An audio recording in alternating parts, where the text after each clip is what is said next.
Now I'm going to demonstrate a cyber resiliency verifier of verdict toolchain. I have shown how we use embeds to analyze properties like deliver a package to an intended location.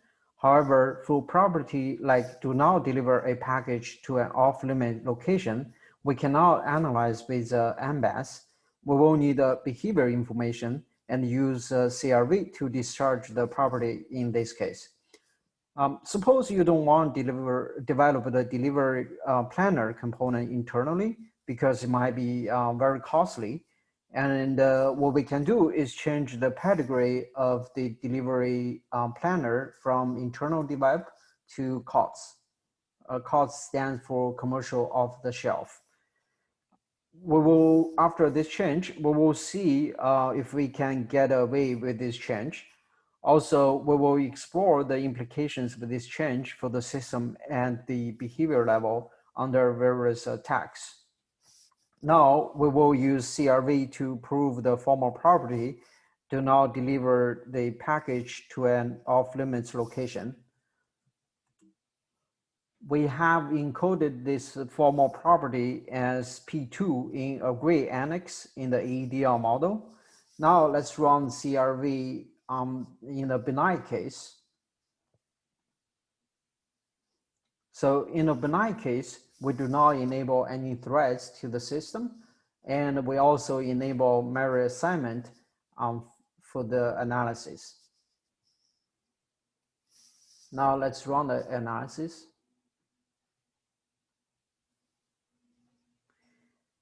In a benign case, since we do not enable any threats to the system, we are expecting the property hold.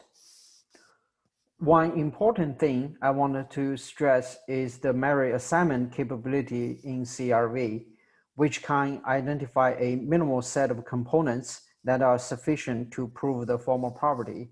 As you can see here, the result is as expected. Now let's view the memory assignment analysis result. As you can see here, shows a set of components that are responsible for the proof of the formal property.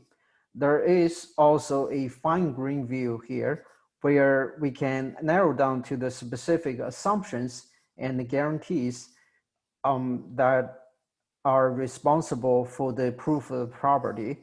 Note that this information is very useful for system engineer because when they want to change components of the system, it tells which components they can or cannot change without affecting the established formal properties. Now, what we can do is we can enable all the threads to run the CRV analysis under all the possible attacks here. We'll also enable blame assignment with all the default options. Now let's run the analysis.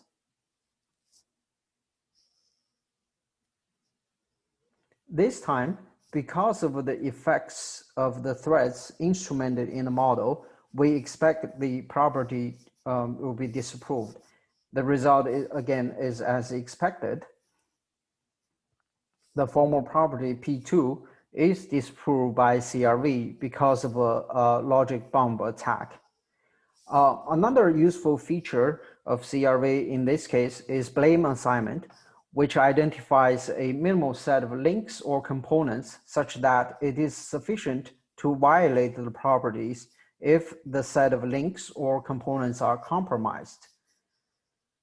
The minimal set of components or links is very useful to help the human designer to pinpointing the vulnerable parts of the system. Now let's take a closer look at the blame assignment result. In the column critical links, it shows two critical links that are important for violating property P2, which are delivery command and the destination location of the delivery planner. As you can see here, shows the system architecture diagram. One of the critical links, delivery command, It's also highlighted in the system architecture diagram here. So now, instead of going back to the solution for internally developed delivery planner, which may be very costly, one possible solution here is to put a runtime monitor in front of the delivery item mechanism to monitor the conditions.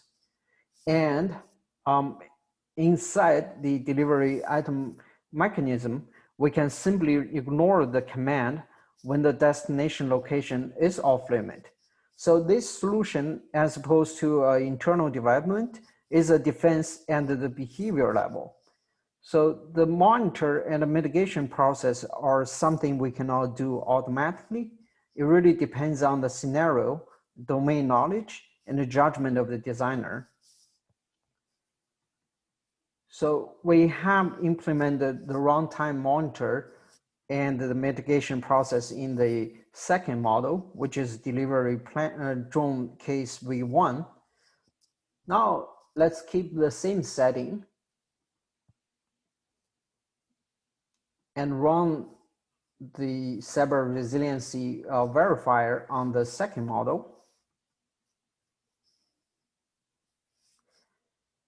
This time, because of the runtime monitor and mitigation process implemented in the system, we expect the property hold as the result is as expected. Now, what we can do to do a sanity check to make sure the runtime monitor indeed play an important role to prove this property, we can enable the memory assignment and run CRV again.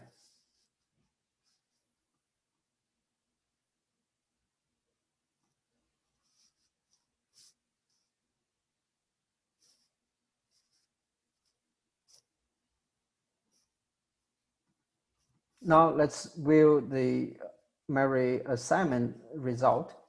As you can see here, the position runtime monitor we put in the second model indeed played an important role to prove the formal property P2. Now this concludes my demo for CRV.